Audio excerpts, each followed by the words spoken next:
You have to match effort with dream. यहाँ मौत का खौफ कुछ यूं है सबको कि जीने की खातिर मरे जा रहे हैं।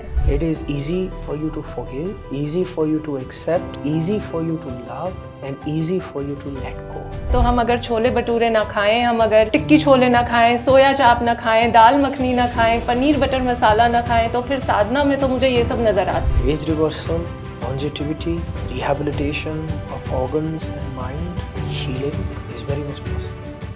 नमः शिवाय, मैं सपना मूलचंदानी आपसे रूबरू हूँ शिवयोग आश्रम से। पिछले 12 सालों में शिवयोग के जरिए जिंदगी में बहुत ही खूबसूरत बदलाव मैंने महसूस किए और शिवयोग की इतनी कृपा रही कि मैं अपने आप से, अपने गुरु से, अपने भगवान से जुड़ी रही। इसके लिए मैं बेहद शुक्रगुजार हूँ हमारे गुरु डॉक्टर अवधूत बाबा शिवानंद जी की और डॉक्टर ईशान शिवानंद जी की। आपका स्वागत है, आपका बहुत शुक्रिया कि आपने हमारे लिए समय निकाला। So we have master himself today.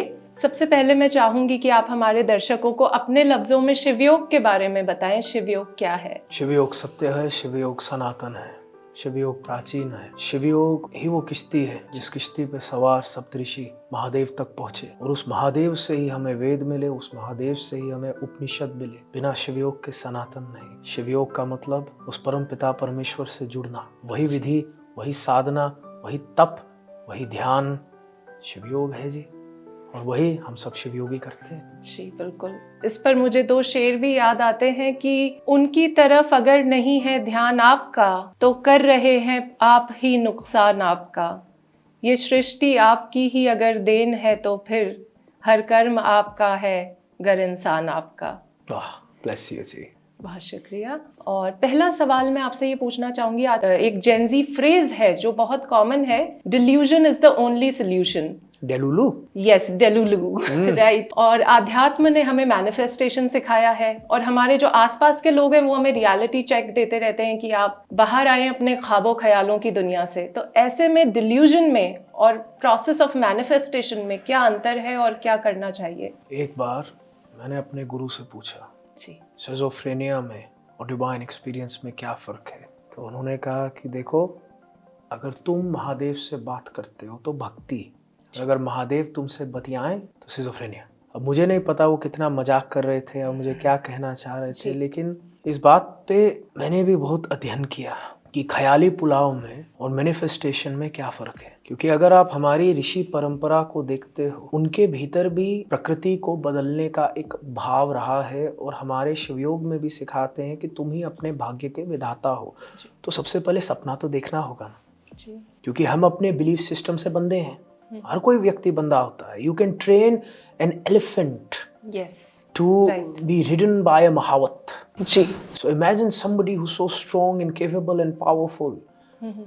उसके बिलीफ सिस्टम को तुम क्रिएट कर दो और फिर वो गुलाम बना चल रहा है। तो उस गुलामी से खुद को मुक्त करने के लिए एक सपना, एक प्रेरणा, एक ख्वाहिश तो होनी चाहिए ना।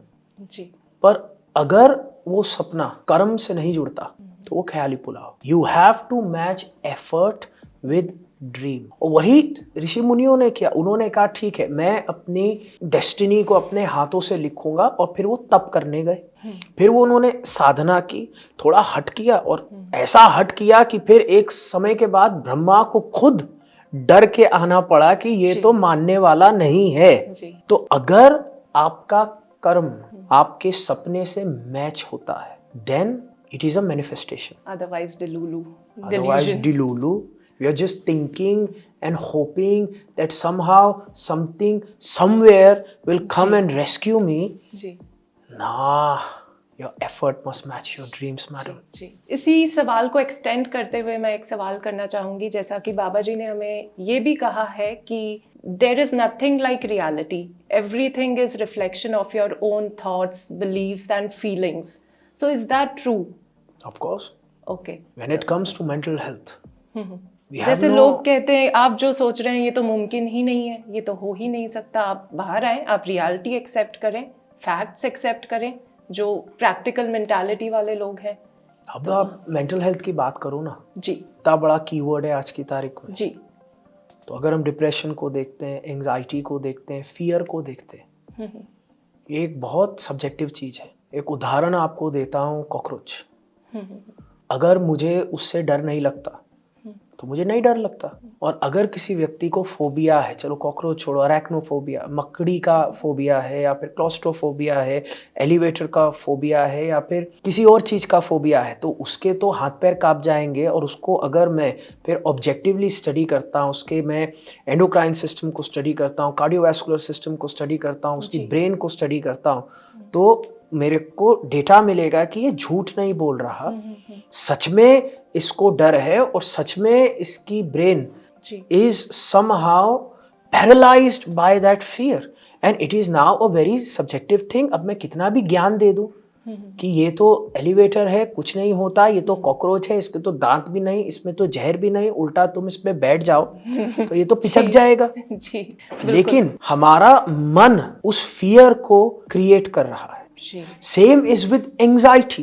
If I am a person who has some form of ADHD, or if I have an obsessive compulsive disorder, thought process disorder, तो फिर हम बहुत ही गहरे चले गए। कुछ लोग ऑब्सेसिव वैसे ही होते हैं, समय के लिए ऑब्सेसिव, लोगों के लिए ऑब्सेसिव, सुंदरता के लिए ऑब्सेसिव, लुक के लिए। अब कुछ लोगों को फोटो भी परफेक्ट खींचनी। अब सोचो बेचारा पति जिसकी पत्नी एक परफेक्ट स्नैप के लिए ऑब्सेसिव है, उसकी तो आधी वेकेशन फोटो खींचने में जाएगी। मेरे तो ये फोटोग्राफर्स भी परेशान है, इनका तो प्रोफेशन है फिर भी परेशान है। हाँ जी, तो अब it is a very very subjective thing कि हर आदमी, जो हमारे सनातन में हमारे स्क्रिप्चर्स कहते हैं, आपके संस्कार हैं, अपने संस्कारों के हिसाब से आप स्टिमुलस को प्रोसेस करते हो। जो भी स्टिमुलस आपको आंखों से मिलेगा, कानों से मिलेगा, नाक से मिलेगा, आप उसे प्रोसेस करोगे। और जैसे आप अपने स्टिमुलस को प्रोसेस करोगे वैसे आपकी रियलिटी हो जाएगी। तो अगर आप अपने ऊपर काम करते हो, आप ध्यान करते हो, तो you can change how you process stimulus. You can have a different relationship with stress, you can become more resilience. आप अपनी सहनशीलता बढ़ा सकते हो। बिल्कुल, पर पहले छोटी चीजों से शुरुआत करो, पहले अपना मूड बदलो। First change your mood, change how you process information, and then of course one day you can create your destiny. जी। तो आपने मेंटल हेल्थ के बारे में बात की, तो मैं चाहूंगी कि आप दर्शकों को योगा ऑफ इमॉर्टल्स के बारे में कुछ बताएं। हमने देखा हाल ही में आपने बहुत सारे हेल्थ केयर इंस्टीट्यूशंस में, कॉर्पोरेट्स में, स्पोर्ट्स पर्सन को इसका ज्ञान दिया जिससे कि वो अपनी मेंटल हेल्थ पर और फिजिकल हेल्थ पर काम कर सकें। हमने भी इसे प्रैक्टिस किया और जीवन में बहुत ही खूबसूरत बदलाव इससे आ सकते हैं। मैं चाहूँगी कि आप अपने लफ्ज़ों में बताएं। कोविड के बाद लोग अपनी मेंटल हेल्थ के बारे में जागरूक हो गए। कोविड से पहले एक दौड़ थी और उस दौड़ में हर कोई नंब था, पता ही नहीं था कि हम दौड़ रहे हैं, हम सफ़र कर रहे हैं। और क्योंकि कोविड ने हम सबको एकाग्र होने पर मजबूर किया, तो हमें पता चला कि अच्छा कुछ खराबी है, कुछ तो है अंदर जो बदला जा सकता है। और जब मेंटल हेल्थ की बात आती है तो आपके पास 2-3 ऑप्शन है, ज़्यादा नहीं। अगर बहुत क्रिटिकल केस है तो फार्मास्यूटिकल हेल्प, गोली खाओ, या इंस्टीट्यूशनलाइजेशन, या years and years of therapy. ये तो हो गए फार्मास्यूटिकल सॉल्यूशंस वेस्टर्न। फिर आते हैं ईस्टर्न सॉल्यूशंस, नॉन थियोलॉजिकल, जैसे योग, साधना। और ये वेस्ट भी मानती है कि अगर हम रिहैबिलिटेशन या लॉन्ग टर्म मेंटल हेल्थ की बात कर रहे हैं तो योग, साधना बहुत शक्तिशाली टूल्स हैं जिसका हम इस्तेमाल कर सकते हैं। जी, बहुत सारे फॉरेनर्स इस तरफ आ रहे हैं, सीखना चाह रहे हैं, प्रैक्टिस कर भी रहे हैं, और डेली लाइफ में उन्होंने योगा को एक हिस्सा बनाया है, अहम हिस्सा बनाया है, मेडिटेशन को भी। लेकिन जब हम योग की बात करते हैं तो yoga is like the wild wild west. Internet पे बहुत सारे लोग ओवर प्रॉमिस करते हैं, अंडर डिलीवर करते हैं। हर आदमी ने अपनी चेतना के अनुसार किसी ना किसी प्रकार के योग का इजाद कर दिया, क्योंकि एक तो है योग जो प्राचीन है, जो सनातन है, जो सत्य है जी। फिर एक है योग प्रोडक्ट जो कि विचित्र है। जो आपने फॉरेनर्स की बात की, आप देखोगे हर कोई आता है और फिर अपने हिसाब से उसमें कुछ चूरन चटनी मिला के कुछ अलग ही बना देता है। तो बिकॉज जब हम मेंटल हेल्थ की बात कर रहे हैं, we can not play with somebody's mind, we can not ethically over promise and under deliver. क्योंकि मान लीजिए अगर एक बच्चा है जो एक क्रिटिकल अवस्था में है और उसको हम कहते हैं ये चीज कर लो, इससे आपका भला होगा, और वो भला नहीं होता, तो वो तो अपने डिप्रेशन में और गहरा चला जाएगा। तो फिर कोविड के दौरान मुझे लगा कि हमारे पास एक प्रैक्टिकल सिस्टम होना चाहिए कि अगर योग करना है तो सिस्टमैटिकली कैसे करें, साइंस बैक, एविडेंस बेस्ड। अगर हमें साधना करनी है कैसे करें, और नॉन थियोलॉजिकल की, मान लीजिए अगर हम इतना विश्वास नहीं रखते धर्म में तो फिर भी विज्ञान क्या है, what is the science behind Shiva yoga. तो हमने वो साइंटिफिक प्रोटोकॉल्स लिए, फिर हमने उन पे रिसर्च किया, और जो चीज़ें एविडेंस बैक थी, जिन चीज़ों ने हमें बहुत अच्छे पैरामीटर्स डेविएशन दिए पॉजिटिव, फिर उनको स्ट्रक्चर करके हमने इम्प्लीमेंट किए हेल्थ केयर में, एजुकेशन में और स्पोर्ट्स में। तो yoga of immortal is a science backed, evidence based, protocol driven, non theological approach towards Eastern modalities. And this is extremely important for today's youth because they do not have the time or the tendency of effort for hit and trial. आपने काफी research भी इस पर की based on the experiences of साधक्स और those who practiced it. अगर उसके बारे में आप कुछ बताएं। रिसर्च हमने रैंडमाइज किया, क्योंकि अगर आप साधक पे रिसर्च करते हैं तो बायस हो जाता है। तो रिसर्च रैंडमाइज होना होता है जी। क्योंकि अगर मैं ऐसा बोलूं कि देखो आपका विश्वास है तो ये चीज काम करेगी, तो ऐसे नहीं होना चाहिए ना। तो जब हमने रिसर्च किया तो रैंडमाइज्ड टेस्टिंग थी, 10,000 लोग थे, उसमें साधक भी थे, नॉन साधक भी थे, लोग भी थे, और उसमें से जब सिलेक्शन भी की डेटा की तो वो रैंडमाइज्ड जी। और मजे की बात ये कि जिस किसी ने भी अपने लाइफस्टाइल को बदला उसको भला हुआ, and that's what we wanted to prove. It doesn't matter what your gender is, doesn't matter what your age is, if you make a consistent effort you will have happiness. Absolutely. हमने भी practice किया and we also yes, ma'am. felt that there were wonderful changes in mental health as well as in physical health. जी, तो और एक सवाल ये है अब कि मेरा एक शेर है कि यहाँ मौत का खौफ कुछ यूं है सबको कि जीने की खातिर मरे जा रहे हैं। So how to overcome the fear of death, चाहे वो मृत्यु का डर हमारे अपने लिए हो या फिर हमारे अपनों के लिए हो। ये डर तो होता ही है कि किसी न किसी दिन हम हमारे अपनों को खो देंगे जब हम उन्हें बूढ़ा होते हुए देखते हैं, या जिनको हमने खो दिया तो उस सदमे से उभरना, उस सदमे से बाहर निकलना। How can we deal with this loss? जीने के खातिर मरे जा रहे हैं, जीने के बावजूद मरे जा रहे हैं, बिना जिए भी मरे जा रहे हैं। अखंड सत्य है मृत्यु, मरे तो जा ही रहे हैं। मैं आपको एक उदाहरण देता हूँ। मैं हॉस्पिस में काम कर रहा था और कोविड का ही मैं आपको उदाहरण देता हूँ। तो वहाँ पे आप अपने परिवार से नहीं मिल सकते थे क्योंकि लॉकडाउन्स लगे हुए थे। और हॉस्पिस में क्या होता है कि अगर मान लीजिए आपकी कोई एक ऐसी बीमारी है जिसमें अब चिकित्सक कुछ नहीं कर सकता, तो अब बस आपको मृत्यु का इंतज़ार करना। और कोविड का समय एक बहुत दुखदाई समय था, क्योंकि जब एक व्यक्ति अपने प्राणों को त्याग रहा है तो वो चाहता है कि अपने परिवार के साथ हो, अपने प्रियजनों के साथ हो। और सोचो अकेलेपन में बिल्कुल सेक्लूडेड होके आपको प्राण छोड़ने पड़े तो क्या क्या विचार होगा। तो एक बच्चा था और उस बच्चे को लग रहा था कि उसने कोई गलती की है और इसलिए उसको पनिशमेंट मिल रही है और इसलिए उसको परिवार से अलग किया हुआ है। क्योंकि हॉस्पिस में तो टर्मिनल केसेस होते हैं, टर्मिनल केस किसी को भी हो सकता है। जी। और उस बच्चे ने बार बार वो कह रहा है हेल्थ केयर वर्कर्स को कि देखो जब मैं बाहर जाऊंगा मैं अपनी मम्मी को सॉरी बोलूँगा, पर उसको नहीं पता वो बाहर नहीं जाएगा और ना वो अपनी मम्मी से शायद मिल पाए। और बहुत एक चिंताजनक विषय था सबके लिए। नर्सेस बेचारी, उनको समझ ही नहीं आ रही थी हैंडल कैसे करें। जो वहाँ पे चैपलिन थे, धर्मगुरु जो होते हैं, उनको भी नहीं समझ आ रही थी कि कैसे हम इसके बारे में बात करें। क्योंकि अगर आप एक बच्चे को स्वर्ग का कितना भी व्यसन चखाने की कोशिश करो तो अपनी माँ के पास ही जाने को बोलेगा ना, कहेगा मेरे स्वर्ग में क्या माँ है? वो नहीं, भगवान है, ये वो। तो फिर ये बात मुझ तक पहुंची। और शिवयोग में हम महादेव को हर स्वरूप में स्वीकार करते हैं। जीवन भी शिव से है महादेव, मृत्यु भी शिव है महाकाल। तो ना तो हमें मृत्यु से डर है, ना जीवन से कोई मोह। और वो एक सीख जितना हो सका मैंने बच्चे को सिखाने की कोशिश की। और मुझे खुद एक बात समझ आई कि हम आर्ट ऑफ डाइंग तो किसी को सिखाते ही नहीं। क्योंकि अगर हम सनातन धर्म को देखें तो सनातन धर्म के 4 पहलू हैं: लर्न, अर्न, स्पेंड, लीव।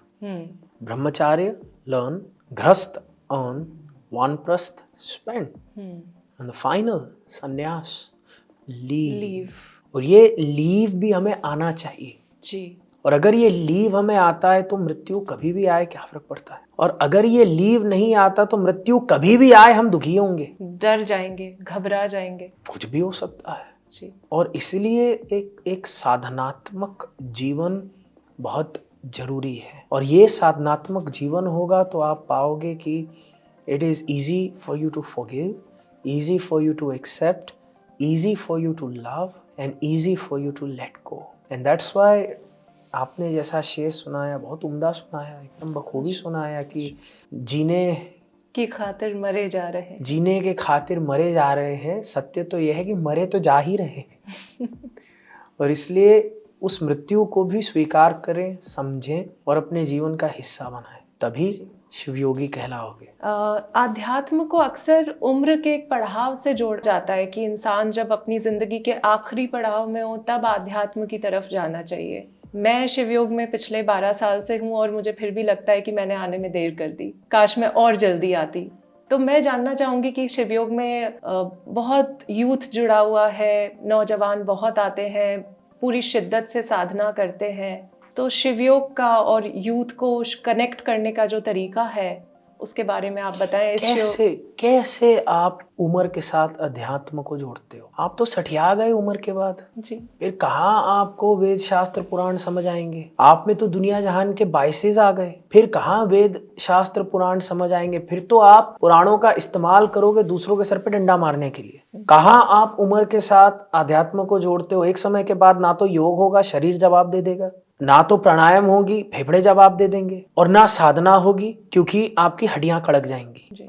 अध्यात्म सत्य ही तब है जब बचपन में हम उसको स्वीकारते हैं, क्योंकि बचपन में हम मासूम हैं, बचपन में our hormones have not corrupted us, बचपन में our biases have not corrupted us. So whatever we will learn, जो कुछ भी हम सीखेंगे वो हमारा एक परम सत्य होगा। जी। और इसलिए जो सही में सनातन धर्म है, मैं पोस्ट कॉलोनियलिज्म सनातन की बात नहीं कर रहा जो उम्र के साथ जोड़ दो या फिर है ना, लो सोशियो इकोनॉमिक स्टेटस है तो अब माँ बाप नहीं पाल सकते तो उन्हें वृंदावन भेज दो। मैं बात कर रहा हूँ जो सही मायने में हमारा सनातन धर्म है, वो तो ब्रह्मचार्य में ही सिखाया जाता है। जी, जी, जी। वो तो जब हम छोटे हैं, जब हमारे पास हमारा शरीर है, हमारे पास साहस है, हमारे पास मन है, हमारे पास हठ है, तब अगर सनातन चख लेंगे तो जीवन भर वो हमारा साथ देगा। और फिर जब सन्यास का समय आएगा हम हंसते हंसते शिव तक चले जाएंगे। और अगर उस उम्र में हम शिव को खोजने जाएंगे, हमारे संस्कार ही हमें नहीं जाने देंगे, हमारे संस्कार हमें भटका देंगे और हमारी सारी प्रार्थनाएं हमारी वासना पूर्ति के लिए ही होंगी, जो आपको देखने को मिल रहा है आज की तारीख में। अगर आप कोई भी एक ऐसा धार्मिक चैनल खोलते हैं, कोई भी शिव को प्राप्त करने की बात नहीं कर रहा, हर कोई बात कर रहा है कि ऐसा कर लोगे तो ये व्यसन पूरा हो जाएगा, टूने टोटके नुस्खे जी। और ये देन है बुढ़ापे के आध्यात्म की जी। जवानी में आप शंकराचार्य हैं, जवानी में आप नचिकेता हैं, जवानी में आप अष्टावक्र हैं, जवानी में आप ध्रुव हैं। तो मैं तो बच्चों को यही कहता हूं, do not let divinity come to you from the biases of your elders. Have the curiosity and be inspired to find your own God. Right, your guru will help you. जी जी। Yes, तो जो youngsters Shivyog की तरफ आना चाहें, आध्यात्म से जुड़ना चाहें, उनके लिए पहला कदम क्या होगा? जुड़ो, कौन रुकता है जी, जुड़ो जी। बिल्कुल, हमारे पास एप्स हैं और पोर्टल है जिसके जरिए वो शिवयोग की जानकारी ले सकते हैं। और सबसे सरल मैं बताऊंगा, दीक्षा लो, श्री ललिता रुद्र त्रिशती जी। अगर दीक्षा लोगे तो अनुष्ठान का हिस्सा बनोगे। अनुष्ठान is free for all, every single day. आपको अनुष्ठान डिसिप्लिन सिखाता है, आपको अनुष्ठान अकाउंटेबिलिटी सिखाता है, आपको अनुष्ठान वो सभी की स्किल्स सिखाता है that you can use in everyday life. अगर आप पूजा पाठ करते हैं तो जो आपकी पूजा है वो सिर्फ मंदिर में ही यूजफुल है। जहां आप मंदिर के बाहर गए इट इज यूजलेस। जैसे अगर मैं स्कूबा डाइविंग कर रहा हूं तो मैं ऑक्सीजन टैंक लेके स्कूबा कर रहा हूं, जी। जहां पानी से बाहर आया टैंक किसी काम का नहीं है, वेट है, डेड वेट। जी जी लेकिन शिव योग में जो हम साधनाएं करते हैं, they are as useful for us during the sadhana as well as when we are living our life after the sadhana, because they give us key skills, discipline, focus, accountability. जी और अनुष्ठान आपको ये सब कुछ सिखाएगा। अनुष्ठान आपको साधना सिखाएगा, आपको स्ट्रेस मैनेजमेंट सिखाएगा, जी आपको रेजिलियंस सिखाएगा। और अगर आप दीक्षा नहीं ले सकते तो आप योगा ऑफ इमॉर्टल शुरू कर दो। योगा ऑफ इमॉर्टल से भी आपको बहुत शक्ति मिलेगी, जी लेकिन आप फिर भी फाइनाइट ही रहोगे। अगर आप दीक्षा लेते हो, your life will change and that is my promise. जी अब मैं जो सवाल पूछना चाहती हूँ, मैं पहले ही आपसे क्षमा चाहूँगी ये सवाल पूछने के लिए। ये सवाल मैं अपने लिए ही पूछ रही हूँ। हमने साधना की बात की अभी, और बाबा जी ने हमेशा, हम गुड़गांव में हैं और आर्ट ऑफ सेल्फ रियलाइजेशन का शिविर चल रहा है इन दिनों।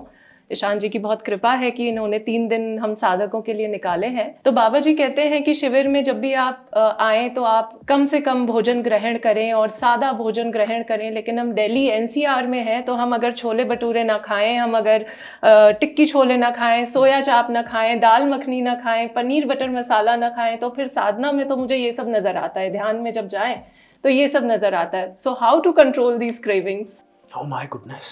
Now साधना में फिर मुझे भटूरे और गोलगप्पे नजर आते हैं। cravings are a part of life. जी आई एम नॉट सेइंग कि आप छोले भटूरे छोड़ दो, टिक्की चना छोड़ दो, लेकिन अगर 3 दिन के लिए भी हम छोले भटूरे नहीं छोड़ सकते तो उसको क्रेविंग नहीं मैडम, एडिक्शन कहते हैं। और any type of addiction is bad.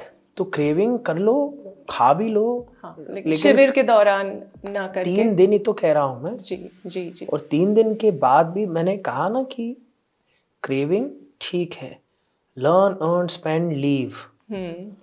और अगर वही क्रेविंग एडिक्शन बन जाएगी और हम खाते ही रहेंगे तो फिर हमारी पैंक्रिया खराब हो जाएगी, जी जी हमारी कार्डियोवैस्कुलर हेल्थ खराब हो जाएगी, और फिर भी हम खाते ही रहेंगे। आज की तारीख आप देख लो, दुनिया भूखमरी से इतनी नहीं मर रही जितना खा खा के मर रही है। जी यूएस देख लो, इंडिया देख लो, diabetes capital of the world कहते हैं इंडिया को। इंडिया को देख लो, दुनिया जहान की कार्डियोवैस्कुलर डिजीजेस हमें हो रही हैं जो कि लाइफस्टाइल डिसऑर्डर्स से, क्योंकि हमें खाना ही नहीं आता। क्रेविंग होती है हल्का सा चॉकलेट में मुंह मार लिया, मजा कर लिया, स्वाद ले लिया, फिर आगे बढ़ गए। We all need to detach from food cravings. No, enjoy the food, but in reality enjoy the food. अगर मान लो आपके भीतर एक चाह है ना, हमारे भीतर एक चाह है, और वो चाह आप अपनी शायरी से भर रही हो, या फिर वो जो एक इमोशनल नीड है आप अपनी रिलेशनशिप से भर रहे हो, या आपने भगवान के साथ रिश्ता बना के, या क्रिएटिव होके, और मैं उस कोर को नहीं समझता, मैं अपने आप को नहीं समझता, and I am eating my feelings, then it is unhealthy. क्योंकि वो जो एक इमोशन शेप्ड होल है मेरे अंदर, उसको मैं कितने भी भटूरे डाल दूं वो भरेगा नहीं, वो इमोशन से ही भरेगा, वो मेरी एक सेंट्रल पावरफुल कोर से ही भरेगा। जी जी जी so if you know yourself, if you love yourself, if you respect yourself, then you will enjoy food. But if you don't know yourself, if you don't love yourself, if you don't respect yourself, you will abuse food.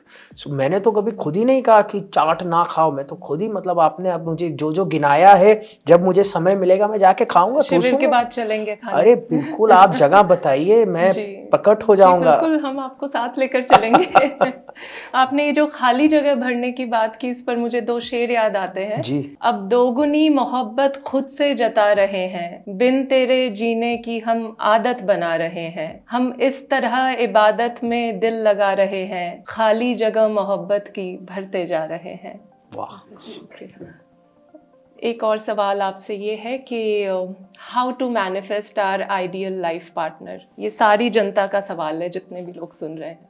Ideal life partner, what do you mean by an ideal life partner? Someone who is good for us, someone who is ideal for me, someone who is ideal for her. First of all, as a person who's been married for 16 years, relationships are hard, they take effort. मेहनत लगती है, कर लेंगे, पर इस बात को समझो, मेहनत लगती है, सैक्रिफाइस लगता है। जी। एक एटीट्यूड होना चाहिए। ये मैं इसलिए कह रहा हूँ क्योंकि हमें लगता है आइडियल लाइफ पार्टनर का मतलब है हमारे अंदर जितने दुख हैं, आइडियल पार्टनर वो जो आके मिटा दे। हमारे अंदर जितनी खामियां हैं, आइडियल वो जो आके समझ ले। हमारे अंदर जितना सौंदर्य है, आइडियल वो जो आके पहचान ले, अप्रिशिएट करे, है ना। जी। तो हम आइडियल के लिए इतना होमवर्क क्रिएट कर रहे हैं कि कोई भी आदमी देख के इस होमवर्क को देख के कहीं भाग ना जाए कि this is too much work.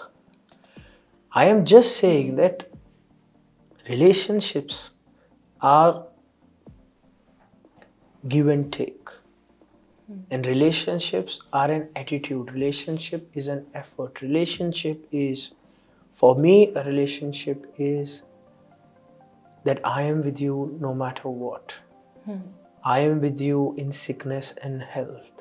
I am with you in war and peace.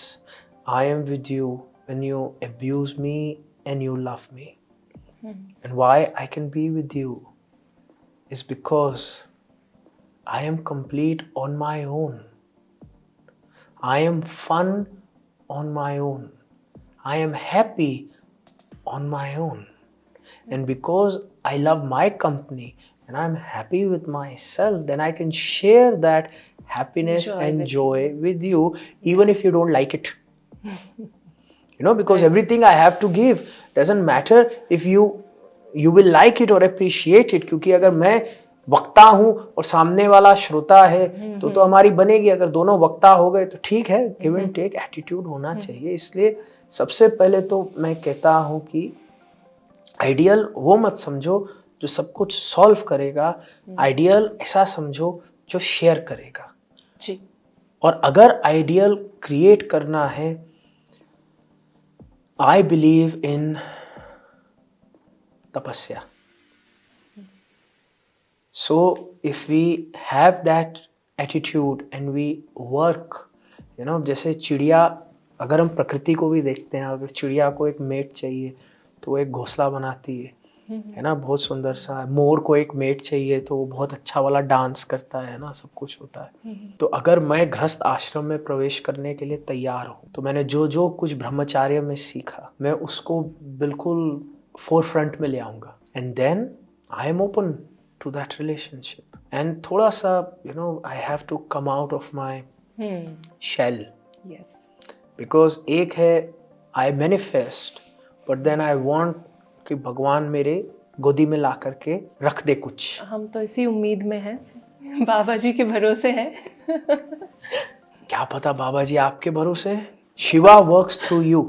How will Shiva work? Shiva body लेके आए, सब कुछ करें, अवतार लें, इतना भगवान को क्यों झंझट दे What रहे we हो? need to do then? Let Shiva work through you. Let your eyes and ears be open, and then let yourself create a very nice person. Write in your golden book that beautiful dream that you have. Yes. And then when you do the sadhana, send that intention out into the universe that I am ready to receive. Because I am thinking कि मैं बस साधना में एक message भेज रहा हूँ, लेकिन मुझे ये नहीं पता कि मेरे सबकॉन्शियस, मेरी सब्लिमिनल मैसेजिंग, मेरी नॉन वर्बल क्यूज को मैं ट्रेन कर रहा हूँ। प्रकृति बहुत पावरफुल है मैडम जी, बिल्कुल। अगर मैंने अपने आप को ये मैसेज दे दिया, प्रकृति में, ब्रह्मांड में वो मैसेज भेज दिया महादेव के पास, तब अपने आप मेरे सारे non verbal cues are out there attracting that divinity towards me. And then whichever choice you have, I am sure you will choose the best. जी, बिल्कुल। But I would also recommend that when you choose, if you can, choose a person who meditates. जो लोग ध्यान करते हैं ना, बड़े honest होते हैं। वो ध्यान रखते भी हैं। अरे बहुत ध्यान रखते हैं, क्योंकि फीलिंग्स के साथ इंट्यून्ड होते हैं ना, जी, तो चिड़चिड़े कम होते हैं। तो जी, उनको बिल्कुल पता होता है कि क्या है, क्यों है और कैसे है, तो वो मेहनत कर सकते हैं। जो आदमी ध्यान नहीं करता वो बहुत बावली पूंछ हो जाता है। जी, उसको खुद ही नहीं पता है that why that frustration is, तो वो दुनिया में बहुत भागता है। सो माय रिकमेंडेशन है, जब आप अट्रैक्ट करोगे, जब आपके पास चॉइसेस होंगे, अगर शिव योग साधक है, अगर मेडिटेट करता है, साधना करता है, nice, it would be beautiful. जी। जी, तो अगला सवाल ये है कि अभी हमने साधक के बिहेवियर के बारे में बात की। मुझे ऐसा लगता है कि जब हम आध्यात्म के रास्ते पर चलते हैं, इस मार्ग पर चलते हैं, तो आपको बहुत से जजमेंट्स से गुजरना पड़ता है। कभी ये जजमेंट्स उन लोगों से आते हैं जो हमारे साथ इस मार्ग पर चल रहे हैं, जैसे कि ओ आपने एक ही शिविर किया, ओ आपने सिर्फ एक ही बार साधना की, ये तो अभी नए नए आए हैं, इनको क्या पता। और वो लोग जो इस रास्ते पर नहीं चल रहे हैं उनसे तो आते ही हैं कि आप साधना करते हैं, आप ध्यान करते हैं, आप मेडिटेट करते हैं, उसके बाद भी आपको गुस्सा आता है, उसके बाद भी आपसे ये गलती हो गई। लेकिन विकार तो हम सब में होते ही हैं और दिल को ठेस पहुंचती है जब इस तरह के जजमेंट्स आते हैं। So how to deal with it.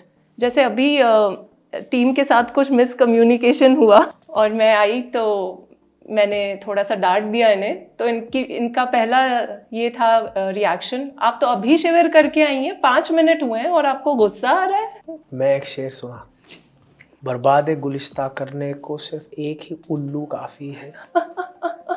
हर शाख पे उल्लू बैठा है, अंजाम गुलिस्ता क्या होगा। जी। अब आप बात कर रहे हो जजमेंट की। Who has the right to जज। सनातन धर्म क्यों सबसे कीमती थॉट एक्सरसाइज है ऑफ ह्यूमन सिविलाइजेशन? क्योंकि वो धर्म भी एक चॉइस है। क्योंकि सनातन में हमारे पास शैवाइट फिलोसफी है, हमारे पास वैष्णव फिलोसफी है, हमारे पास शाक्त फिलोसफी है, और उसमें भी आप कौन सी फिलोसफी से जुड़ते हो, कौन आपका गुरु है, कौन सा आपका मार्ग है। और इसका ये मतलब नहीं कि वैष्णव सत्य है, शैव नहीं, या शैव सत्य है, शाक्त नहीं। They are the paths to the God. और मुझे ये भी लगता है कि इंसान का अपने गुरु और भगवान के साथ जो रिलेशन होता है वो बहुत ही पर्सनल होता है। तो कोई इस पर कमेंट करे या कोई इस पर क्वेश्चन करे, ये तो बात ही नहीं बनती। वो एक इब्राहिमिक रिलीजन्स जो अभी 500-600 साल पुराने हैं, उसमें it is carved in stone कि ऐसा है तो ऐसा ही होना चाहिए। There is no free will, there is no freedom of thought, there is no freedom of choice. तो और मेरा काम है कि मैं आपके सर पे डंडा मार के आपको सही करूं, उसमें वो आदमी ही काम करता है। लेकिन जो आप कह रहे हो एक पर्सनल चॉइस है, वो आपने एक गुरु चुना और गुरु ने आपको एक मार्ग दिया, उस मार्ग पे आप चल रहे हो। और इंसान की फितरत होती है कि वो अपना गुट बनाए। अगर हम प्रकृति को देखते हैं, गधा आप मैदान में छोड़ दो, वो जोर जोर से हैंचू करेगा ताकि मोहल्ले के सारे गधे उसको ढूंढते हुए आ जाएं। एक घोड़ा बैठ के हनहनाएगा ताकि मोहल्ले के सारे घोड़े उसको ढूंढते आ जाएं। कुत्ता रात को भौंकेगा ताकि मोहल्ले के सारे कुत्ते उसको खोज ले। ऐसा ही इंसान भी है। एक नकारात्मक इंसान खूब ताने टिप्पणी करेगा ताकि उसे 4 और ऐसे मिल जाएं, फिर बैठ के गॉसिप गर्ल्स। Why not? एक जो सकारात्मक है वो भी ऐसा करेगा। तो हमें इस बात को समझना है कि अगर हम आध्यात्मिक मार्ग पे चल रहे हैं तो हम तो कहते हैं मंत्र मूलम गुरुर्वाक्यम मोक्ष मूलम गुरु कृपा। हमारे गुरु ने जो हमें सही है हमें बता दिया। अगर आपका एक गुरु नहीं है तो हर राह चलता व्यक्ति आपका गुरु है, क्योंकि आपको हर व्यक्ति अपने ताने टिप्पणी से चला देगा। और यही मतलब होता है धर्म का वर्सेस कुरीतियों का। कुरीतियां ताने और टिप्पणी और अंधविश्वास पे चलती है, गुरु विज्ञान पे चलता है। अगर गुरु की बात सुनोगे तो आपको क्या चिंता। फिर कोई आके बोले ऐसा करो ऐसा करो, भाई तुम बहुत अच्छी बात तुमने कहा, तुम्हारा मन, तुम्हारी समझ, तुम्हारी सोच, तुम्हें प्रणाम। मैं इस मार्ग पे हूँ। I am walking this path, I am learning in my university and I am know what I am to do because that's what I have been taught. But for that you have to have that trust, that relationship. जी बिल्कुल। With that गुरु तत्व। अगर आपका trust नहीं है, आपकी relationship नहीं है, तो फिर ताना टिप्पणी आपको हिला देगा। और जैसा मैंने कहा, हर शाख पे उल्लू बैठा है। इंसान का तो काम है जजमेंट देना, और अगर हर उल्लू की आपने सुन ली तो अंजाम गुलिस्ता आपको भी पता है। तो इसलिए हम शाख पे बैठे उल्लू की तो सुनते ही नहीं। जी बिल्कुल। मंत्र मूलम गुरुर्वाक्यम मोक्ष मूलम गुरु कृपा। गुरुर कृपा। मेरा सवाल ये है कि can deep spiritual practices lead to age reversal? बाबा जी ने, अगर मुझे ठीक याद आ रहा है, किसी वक्त में शिविर करवाया था, कायाकल्प शिविर, और हम ऐसा मानते भी हैं कि आध्यात्म से एज रिवर्सल मुमकिन है। उसके बारे में आप कुछ बताएं कि हम यहाँ से जाएं तो 20 साल के बन के जाएं। Age reversal, longevity, rehabilitation of organs and mind, healing is very much possible. This is a very powerful science. आप मानोगे नहीं कि अभी कुछ समय पहले मैं बे एरिया में रिसर्च कर रहा था और एक ज़माना था जब बिलियनियर्स बैठ के डींगे हाँकते थे तो अपनी यॉट के साइज और गर्लफ्रेंड की उम्र से डींगे हाँकी जाती थी कि जितनी यंग गर्लफ्रेंड होगी और जितनी लंबी यॉट होगी मैं उतना रईस हूँ। आज की तारीख में आप अगर किसी एक्सक्लूसिव क्लब में चले जाएं, आईपीओ की मीटिंग में चले जाएं, जो बहुत रईस जगहें हैं जी। वहाँ पे डींगे इस बात पे नहीं हाँकी जाती, इस बात पे हाँकी जाती है कि मेरी बायोलॉजिकल एज और क्रोनोलॉजिकल एज में क्या डिफरेंस है। अच्छा। देर आर एक्चुअल स्कैन्स, आप डेक्सा स्कैन करा लो या फिर एक आपकी जीन्स का भी होता है जिसमें आपके टेलोमेयर को चेक करते हैं। So telomere is that part of your genes that holds your genetic material together. तो देखा गया है कि टेलोमेयर का जितनी लेंथ होगी, जितनी इलास्टिसिटी होगी, तो आप उतने यंग हो, और जहाँ उसकी लेंथ छोटी होगी, इलास्टिसिटी कम होगी, तो आप एज करना शुरू हो जाओगे। तो बायोलॉजिकल एज का मतलब आपका है कि आपकी बॉडी ऑर्गन्स किस उम्र के हैं, और क्रोनोलॉजिकल एज का मतलब है कि आप कितने साल इस पृथ्वी पे रह चुके हो। तो जनरली जो आदमी गरीब है, जो आदमी बहुत मेहनत करता है, वो 20 साल का होगा, उसका शरीर 30 साल का होगा, क्योंकि इतनी वेयर एंड टियर ज्यादा हो गई। अगर और ज्यादा मतलब स्ट्रेस्ड है, वो कहते हैं ना डाउन मार्केट, बेचारा अपना रोटी कपड़ा मकान पे ही लगा है, तो 30 साल की उम्र में बेचारे की क्रोनोलॉजिकल एज, उसकी बायोलॉजिकल एज 40 की हो जाएगी। और वेरएज जो यंग है, जो अमीर है, जो अपनी वेलनेस पे ध्यान रखता है, जो होल फूड से ब्लूबेरी अफोर्ड कर सकता है, ऑर्गेनिक नॉन जीएमओ और दुनिया जहान के फलान ढिमकान, जो फलाफल स्प्राउट्स खाता है, व्हीट ग्रास जूस पीता है, जिसके बावर्ची बैठ के उसको हाई प्रोटीन वेजिटेरियन डाइट खिलाते हैं, तो वो आदमी चाहे 30 साल का क्यों ना हो, उसके चेहरे पे एक स्पार्क होगा, आंखों में एक नूर होगा, वो यंग दिखेगा। हाँ, उसमें थोड़ा बोटॉक्स और ओजेम्पिक का भी हाथ होगा, वो बात अलग है, लेकिन फिर भी their biological age will be much less. And now all these rich people are understanding what our rishis used to teach us long back through Indian knowledge systems like Ayurveda, like Kaya Kalp, like Yoga, कि तुम्हारे हाथ में तुम्हारी biological age है। Chronological age भूल जाओ, stop obsessing over it. तुम्हारी biological age तुम्हारे हाथ में है। You can slow down the ageing process, you can reverse that ageing process. कोई खास आध्यात्मिक क्रिया जो हम कर सकें, एनी स्पेशल प्रोसेस? बहुत हैं जी, बिल्कुल, शिव योग के जरिए। हाँ जी, अगर आप वायुवाई ही करते हैं रेगुलरली, और अगर आपको एक वायुवाई का साइकिल पूरा करना है तो आपको 6 महीने लगेंगे जी। इतना बड़ा साइकिल है, इतनी सारी साधनाएं हैं, इतना सब आपको अपनी डाइट पे, अपने मन पे, अपनी श्वास पे आपको पूरा नियंत्रण करना होगा। तो अगर आप सिर्फ वायुवाई करते हैं तो आप कर सकते हैं, आप अपना एक बार डेक्सा स्कैन करा लो, उस पे वो आपका पूरा देखते हैं, आपके ऑर्गन्स को देखते हैं, आपके फैट को देखते हैं, आपकी बॉडी को देखते हैं, आपके बोन्स को देखते हैं, और उसके बाद आप फिर करा लेना जी। और फिर आप पैरामीटर्स देखना। 6 महीने में आप बॉडी छोड़ो, आपका VO2 मैक्स बदल जाएगा, आपके हार्ट के सारे पैरामीटर्स बदल जाएंगे, आपका रेस्टिंग हार्ट रेट बदल जाएगा, and you will feel younger, fitter, stronger, and not just feel, look. Is it possible to achieve non-verbal communication with anyone and everyone? Why would you want to have non-verbal communication with anyone and everyone? जैसा बाबा जी कहते हैं कि verbal communication is the lowest form of communication. तो अगर आप किसी से non-verbally communicate करना चाहते हैं और आपको नहीं पता कि वो किस energy level पर हैं, so is it possible to communicate? कहने को तो बिल्कुल, हम इसको कहते हैं सर्वमोहन विद्या, जिसको आबे फरिया और एंटोन मेस्मर जैसे लोगों ने भी कई दशक पहले रिसर्च किया, जहाँ से हमें शब्द मिलता है मेस्मराइजेशन, एनिमल मैग्नेटिज्म, कि आप दूसरों को इन्फ्लुएंस कर सकते हो। ये चीज़ हमने देखी है वर्ल्ड लीडर्स में। जब टोलमी बैठ के सिकंदर के बारे में लिखता है इजिप्ट में, तो टोलमी कहता है सिकंदर की आंखों में कोई ऐसी चमक थी कि हमें लगता था, वो कहता भी नहीं था, हमें लगता था कि हम कर लेंगे। लोग आज की तारीख में मेरे गुरु के बारे में बात करते हैं कि उनकी आंखों में एक शक्ति थी कि हम सवाल ले करके जाते थे, लेकिन उनके सामने बैठ के हम सब भूल जाते थे। अपने आप ध्यान लगता था, अपने आप। मेरे गुरु को बस इतना कहना काफी होता था, हुम, और सामने बैठे हजारों की भीड़ टपूसियां मारनी शुरू हो जाएगी। आज साधना में आपने सुना ध्यान के दौरान क्या हुआ, कैसे हुआ?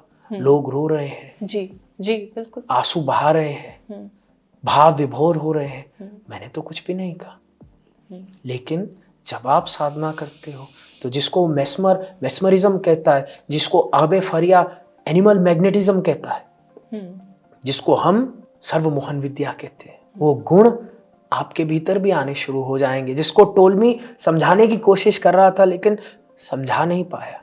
It is your power. If you have power, then that power, your aura, anybody who comes in your aura gets affected no by matter it. at what frequency another person is. Depends which energy is stronger. खड़क सिंह के खड़कने से खड़कती हैं खिड़कियां।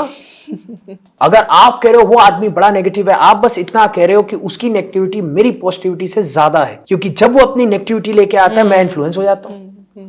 But अगर आप इन leaders को देखते हो, अगर आप इनकी आंखों में देखते हो, आपकी कुछ भी एनर्जी हो, आप जब इनकी ऑरा में आते हो आप इन्फ्लुएंस हो जाते हो, पॉजिटिवली हो जाते हो। और पॉजिटिवली छोड़ो, नेगेटिवली भी होते हो। आप नाजी हिस्ट्री पढ़ो, हिटलर की हिस्ट्री पढ़ो, ऐसा क्या जनून था हिटलर के भीतर जो उसने जर्मनी के अच्छे बुरे सब लोगों को अपने नकारात्मक कार्यों में लगा दिया।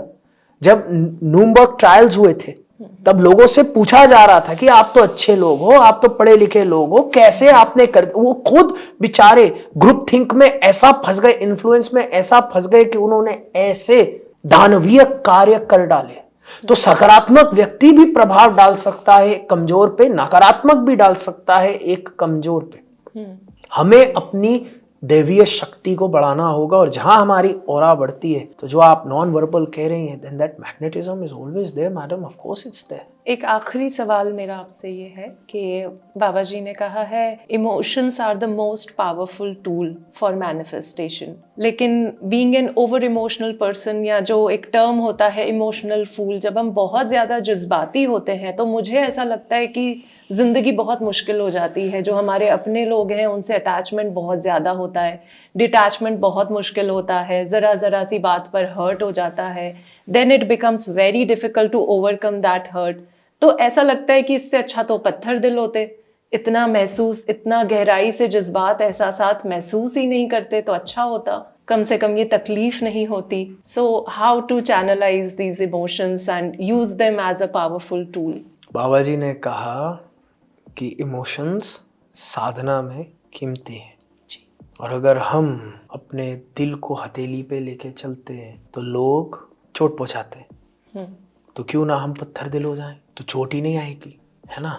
अगर मैं दिल्ली की सड़कों पे चल रहा हूँ, और चल ही रहा था मैं, अभी एक जगह गया तुगलक रोड, जी किसी मंत्री जी के साथ काम था जी, भगवान की ऐसी कृपा हुई, ट्रैफिक नहीं मिला, तो अब क्या करें, 1 घंटा पहले पहुंच गए। स्टारबक देवी की जय जी। और जब स्टारबक जा रहा था तो सड़क के किनारे किसी ने हगा हुआ था फ्रेश, बिल्कुल आपके छोले भटूरों की तरह। नो, मैं तो बस बता कल रहा खाने हैं हमें। मैं तो आपको बता रहा हूँ, वहां पे पड़े थे और सड़क पे है। मैं स्टारबक गया, अब चाय भी नहीं पी जा रही क्योंकि रंग सेम है, लाटे भी नहीं पी जा रही क्योंकि मिलती जुलती है, तो अब मैं क्या करूं? आंखें बंद करके गंधारी बन के चलता तो ज्यादा अच्छा था, क्योंकि हगने जिसने भी हगा दिखती नहीं, है ना। So let me close my eyes and never look at anything again, because if there is a possibility to see flowers, there is a possibility to see shit here. हाँ जी नाची, हाँ जी। तो मैं क्या आंखें बंद कर लूं? क्या मैं कान बंद कर लूं? क्या मैं गांधी जी का बंदर बन जाऊं? हाँ, अगर आप दिल खोलोगे तो कभी कभार चोट तो पहुंचेगी, लेकिन अगर दिल बंद कर लिया तो जिस प्रेम की आप कविताएं लिखते हो उस प्रेम को कभी महसूस नहीं कर पाओगे। जी जी जी।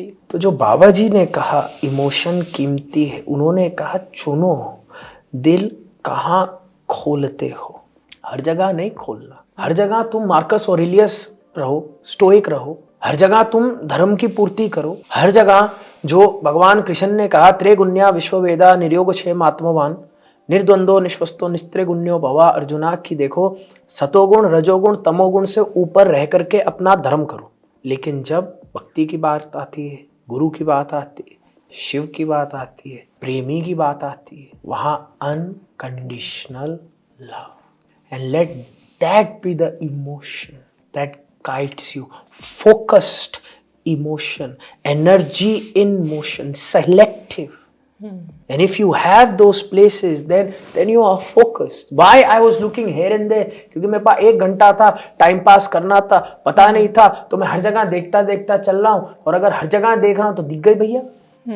पर अगर मुझे पता होता कहाँ जाना है, किधर देखना है, तो मैं कहीं देखता ही नहीं, चुपचाप पहुंच जाता। That is the emotion that my guru talks about. और हथेली पे तो दिल लेके चलना ही नहीं, हमें धर्म की पूर्ति करनी। जहां जरूरी है वहां दिल खोलो, क्योंकि अगर हर ऐरे गहरे नथु गहरे के सामने खोलोगे ना तो फिर मुझे ही प्रति प्रसव करानी पड़ेगी। जी जी, आपसे वही रिक्वेस्ट है, आप ऐसा आशीर्वाद दें कि फिर भी अगर चोट लग जाए कभी तो आप तुरंत हील कर दें उसे। हम प्रार्थना मेरी करेंगे। प्रार्थना है कि लगे ही ना। आप इतने शक्तिशाली हो, इतने स्ट्रांग हो, इतने अच्छे हो कि कोई लगा ही ना पाए। आमीन सुम्मा आमीन। हर हर महादेव। जी जी जी, बिल्कुल ऐसा ही आशीर्वाद दें कि आज के बाद, इस वक्त के बाद कभी चोट ना लगे। मुझे 2-3 शेर अपने याद आते हैं, मैं आपकी इजाजत से। अरे बिल्कुल, आप गाइए, आप इतनी अच्छी हैं। तेरे दीदार से मेरी खुशी का पल निकल आए, गले मिलकर गिले शिकवों का शायद हल निकल आए। कहीं ऐसा ना हो इस सब्र की शाखें लचक जाएं, ज़रूरी है कि इन पर कोई मीठा फल निकल आए। ज़रूरी काम हम हर रोज़ कल पर टाल देते हैं, ये चाहत है हमारी ज़िंदगी में कल निकल आए। इबादत में मगन मैं इस तरह होती चली जाऊं, इबादत में मगन मैं इस तरह होती चली जाऊं, पुकारूं शिव को तो आंखों से गंगा जल निकल आए। Bless you, so nice. Thank you so much. इससे पहले कि हम इजाज़त लें, मैं आपसे रिक्वेस्ट करूंगी कि अगर दर्शकों के लिए थोड़ा सा संकीर्तन हो जाए आपकी आवाज़ में, जैसा जो आपको ठीक लगे। शिव के लाशों के बसी डोली धारों के राजा, शंकर संकट हरना। बहुत शुक्रिया आपका, आपने इतना वक्त हमें दिया। और हम आपसे यही चाहेंगे, आपका आशीर्वाद, बाबा जी का आशीर्वाद हम पर बना रहे और ये कृपा यूं ही बनी रहे। बहुत शुक्रिया। नमस्कार जी। नमस्कार। Thank you. So nice.